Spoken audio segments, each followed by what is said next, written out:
I've never been good at making friends or any type in bond with people in general. I'm not even close to most of my family members like I'm close to Jessie. Jessie is my best friend. I've known her only for a year and a half, but she's literally my world. She's the only person I can speak to, the only person who understands me. I've never slept over at anyone's house that isn't mine. And even when I'm supposed to be staying at a family member's house, I get anxious, and they have to call my parents to collect me. This results in my parents having to cancel everything that they plan. My parents resent me. I'm a huge burden to them because of just how anxious I am. Jessie asked if I wanted to have a sleepover at her house. I'd never been to her house, or anyone for that matter, and I'll admit I was ecstatic, but also hesitant. In case I got anxious and ruined the sleepover and my friendship, I knew I was probably overthinking, but it still scared me. Jessie gave me some time to think, and I agreed. I told my parents, and they were pretty shocked, but decided to let me go because I had an actual shot at making a best friend for life. The car pulled up onto a large driveway, connected to an even larger house. It was huge, like mansion-sized. Probably the biggest house I'd ever laid eyes on. Me and my parents made our way over to the front door, which was about twice my dad's size, and he was 6'7". There was no doorbell. Instead, there was an abnormally large silver knocker in the middle of the door. I knocked. Jessie answered the door. When she saw me, her face seemed to light up and her smile grew larger. She instantly leaned in for a hug. Jessie's mother and father also approached the door and stood behind Jessie, also with a comforting smile on their face. Jessie's father was also tall, like my own dad. He was your typical dad-looking person. It was the same with her mother, too. It was almost surreal. Jessie toured me around her huge house, which took about an hour in itself. Then we ventured off into Jessie's bedroom, which was huge and pink, very pink, like every object was pink. After staying in Jessie's room playing games and eating candy for a while, her mother walked into the room and placed a sheet of A4 paper on Jessie's bed. The way she walked was so elegant and graceful, like a ballerina. I took off my headphones and grabbed the sheet of paper. Follow these rules to ensure you have a safe and happy sleepover. 1. Don't eat too much candy. They can smell it from miles away. 2. Do not leave the bedroom after 1:45 a.m. Please remember this rule. Your life depends on it.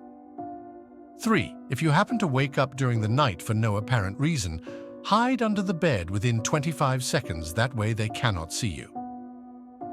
4. Do not get snacks from the mini fridge during 8:56 p.m. and 9:47 p.m. You will not like what you find. 5. Make sure to turn off any light source apart from the TV. You must keep this on all through the night. I can't emphasize how important this is.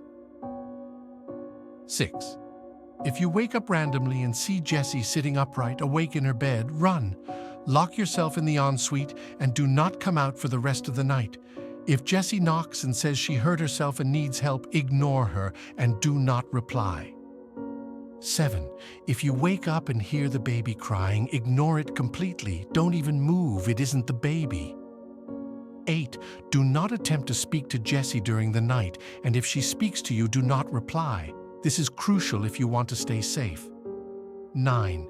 If you hear a dog whimpering and scratching on the bedroom door, drag Jessie under the bed and then hide behind the bookshelf. We do not own a dog. 10. If you hear a ringing in your ear, run, leave the house. This is the only exception. If you don't, we all die. Have a lovely sleepover. Tina. It had to be some kind of joke. These couldn't have been real, but I still have a gut feeling that I should follow these creepy-ass rules. I folded the piece of paper and placed it in my right pocket, then sat down again to play with Jessie. After about an hour, Jessie's dad opened the door. "It's bedtime, girls. You must go to sleep now." I suddenly got very anxious because this is when I had to start following the creepy rules. I held back all of my emotion because I didn't want to lose a friend like Jessie. Me and Jessie both got into bed. We top and tailed, so my head was at the bottom end of her bed. "Night, Tina. Sweet dreams," she said in between yawns. I don't know how my dreams were going to be sweet after what I'd read. Surprisingly, I fell asleep pretty quick. My sleep was pretty deep, and I didn't have any nightmares like most nights. And that's when I woke up. My stomach sank. I turned to see Jessie sitting, upright in her bed, wide awake. I didn't want to believe that these rules were true, but my instinct was to just run. I bolted into the ensuite and locked the door behind me. After a solid few minutes of hyperventilating in Jessie's ensuite, I decided to unlock the door. I thought it was all probably stupid anyway. Just before my hand reached the lock, someone knocked on the door. I froze. "Tina, help me! I've hurt my head and my vision's going blurry." I desperately wanted to open the door, but something in my head advised me against it. Jessie kept screaming for help. I slumped into the corner, shaking with every breath I took. She was screaming for hours. It was unbearable. Her voice got less human-like and more distorted with every screech. By the time she stopped, I was already half asleep, to put into perspective just how long her screaming went on for. I woke up.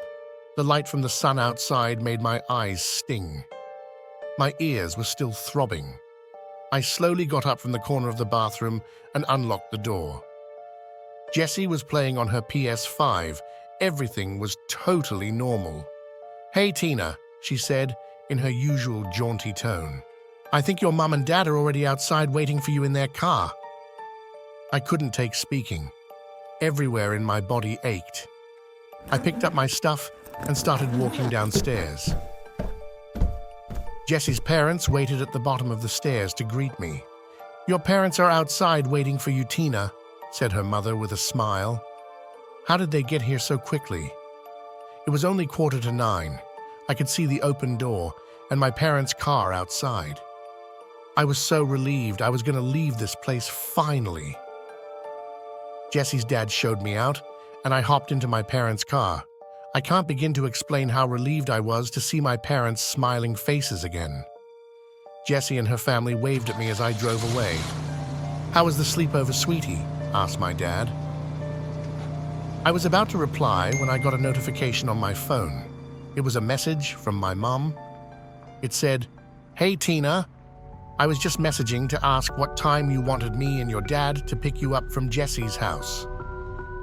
I looked back up at my mom, who was driving, and then to my dad, who was smiling eerily at me. Shit. I forgot to leave on the TV. I felt sick to my stomach. "Forgot something?" asked my dad.